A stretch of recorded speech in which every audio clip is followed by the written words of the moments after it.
Hey everybody, and welcome back to another episode of Nostalgic Nick-Nacks, my retro gaming Perler Beading YouTube channel. I'm so happy you're here. As you saw in the intro, today is my final episode in my 4-part series of Final Fantasy IV and all these tiny world map sprites from that game. And today I'm going to be specializing in villains. It's all about the villains of this game. I have chosen 12 different sprites to represent a vast majority of the villainry in Final Fantasy IV. So if you're into the bad guys of this game, then you're in for a treat. I've got lots of characters, including the 4 Fiends and the Calcabrina we all know and love. Not really, because she's the stuff of nightmares.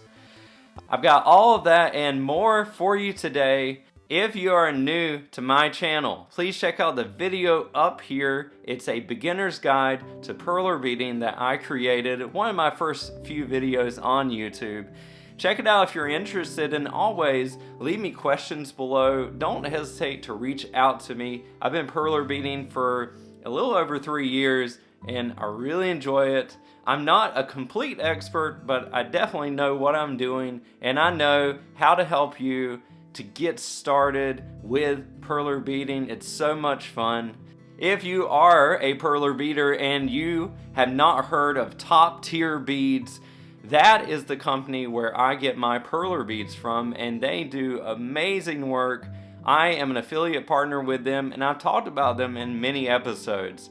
And I don't just talk about their business, I actually buy from them. I've been buying from them for about 3 years, and I love their product. And what is even better, they have their own line of fuse beads in addition to Perler Beads. So if you're interested, they have over 250 colors, and they're fantastic people to talk to. Jazz is the owner, and she does a great job communicating with the community and is actually a huge part of the Perler Beading community. They're based in Florida and they ship very quickly. So if you're interested, please check out the link below and get 15% off your first order with Top Tier Beads. That's 15% off. That is a good chunk of change. So check them out for that opportunity below. So the villains of Final Fantasy IV hold a special place in my heart because this game really was the first game to have a very coherent story from beginning to the end. Even though the end got a little wacky, I loved it for its originality, and it was really great because before that, with Final Fantasy 1, 2, and 3, you did not have a full story. You had some good story beats here and there, but really there was no emotionality packed into those games. As we go into Final Fantasy IV, they really kicked things into overdrive and made this a great game, great story, great characters, all kinds of twists and turns that you really didn't see back in the day. So I love these enemies. They're fantastic, they're great, and they're also creepy and strange, bizarre. So let's meet these characters. First up, we've got a character that really starts as a basic enemy, but then eventually grows into the Mother Bomb. So we have a bomb, and these guys have been in several, almost all of the Final Fantasy games. So there is the bomb. I enjoy the red one. I did not make the blue one, but there is a blue variant of the bomb. I'd say this guy is thebomb.com. Next, we have a couple of creepy characters, one in particular. This one is the Dark Elf. And I love this sprite because he actually looks like a very nice townsperson. I mean, really, he looks like he would be in any town. But this is the Dark Elf sprite, and he is not looking like the battle sprite at all. You can't see his long elf ears or anything, but that is the Dark Elf sprite. Next, we have a very creepy enemy that appears in the underworld of Final Fantasy IV, and this is one of many that creates, again, a big enemy, the big boss. This is Calcabrina. Calcabrina is something that was so unexpected when I was going through this game for the first time with my sister, and we did not like creepy dolls, still don't, and this was not needed for us because it may have given us nightmares. But this is Calcabrina, a very cute looking girl with some creepy eyes, and then turns into this gigantic baby doll. It's just very strange stuff. I have to say, sometimes the Japanese creators of Final Fantasy just, I don't know, sometimes they just have some creepy things in those games.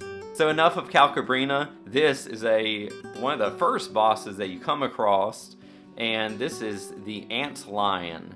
And this is actually a piece of the ant lion. There were several of these claws sticking out of the sand. I love this little sprite that they made, and I really enjoy how when I was creating this, you can see kind of the sand building up around this arm, this claw that's reaching up. I just love the way that turned out. So there is a piece of the ant lion.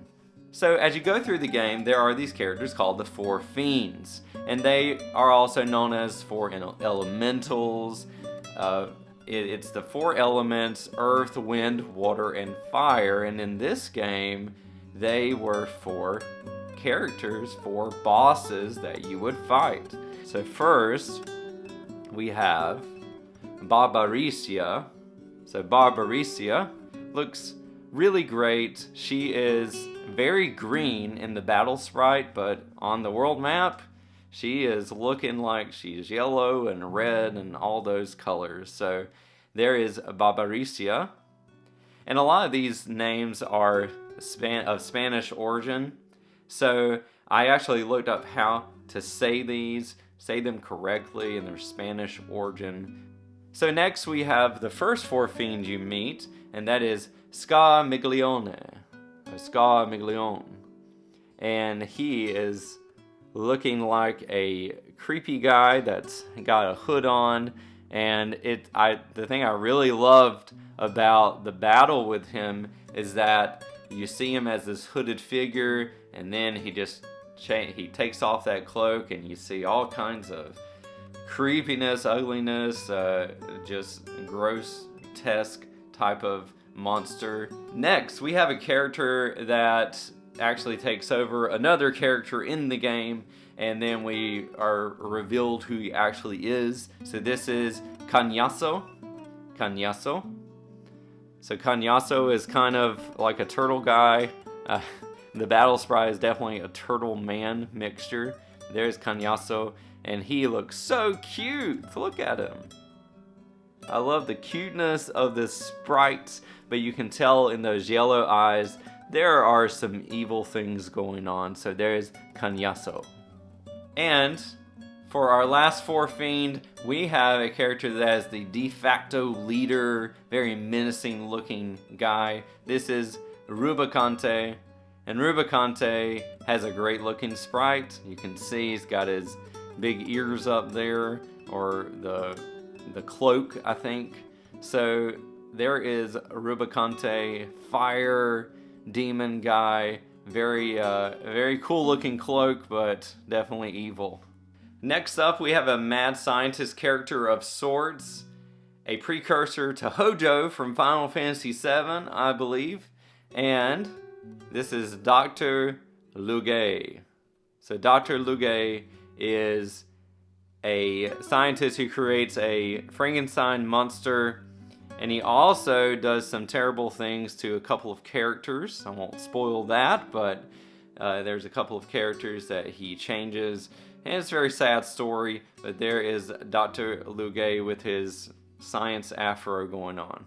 And we have three more sprites left, and these sprites look very similar. These are some of the main villains in the game. So we have Golbez. So everybody who's played Final Fantasy IV knows very well of Golbez and what happens in the game. So there's Golbez, and you can kind of see his face in there, but it's kind of hard to with that big helmet on, but the yellow makes it really stand out. I like that. And then going along with Golbez, I chose to do a more unique sprite that's seen in the game. We have Golbez's hand. Now look at that thing, isn't that so cool? I love it that they included a hand sprite in this game. This hand is such a creepy thing to see. At one point in the game, you see it kind of crawling across the floor, going up and going sideways, and you're thinking, what is this thing doing? Golbez, is he dead? Is it just his hand? What is happening? So, very cool to make this sprite. Again, Golbez's hand.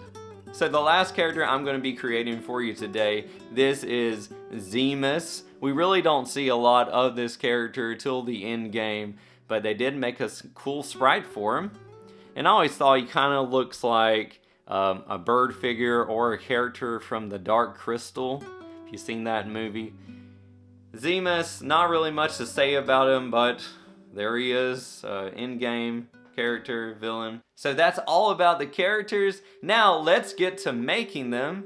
Get your beads, get your boards, and let's get to beading.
Alright everybody, so I've got all of the Final Fantasy IV villain Perlers made up here, and I've got their stands. So now, as I've said many times before, let's put it together.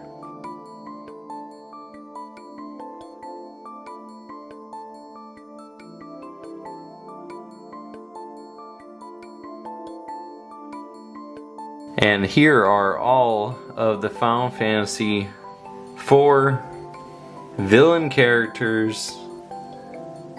They are looking fantastic. Don't want to mess with this crew.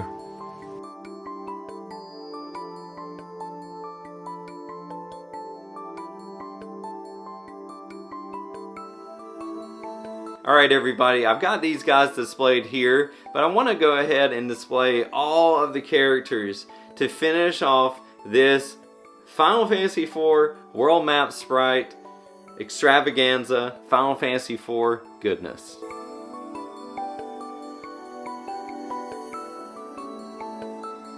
Well, here they all are everybody. I love the way these guys look. And they're so cool looking, seeing all of them together in one place and going back to such a wonderful, nostalgic game of my childhood. Enjoy.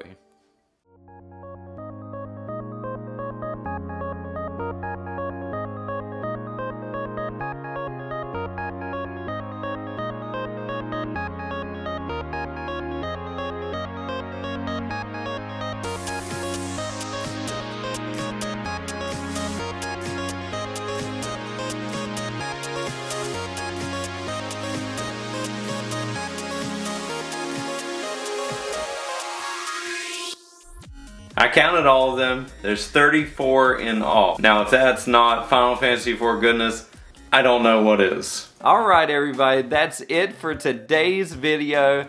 I thoroughly enjoyed making all of these wonderful sprites from Final Fantasy IV, and you better believe I'm going to be back with more Final Fantasy IV sprite goodness.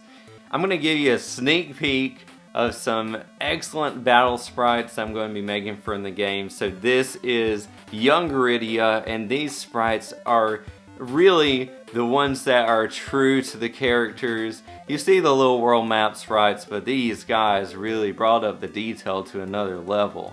If you haven't subscribed to the channel and you want to see these guys being made in a few months, please subscribe, like my videos. It goes a long way, and I really enjoy building this community based around Perler Beading and retro video gaming, two of my passions.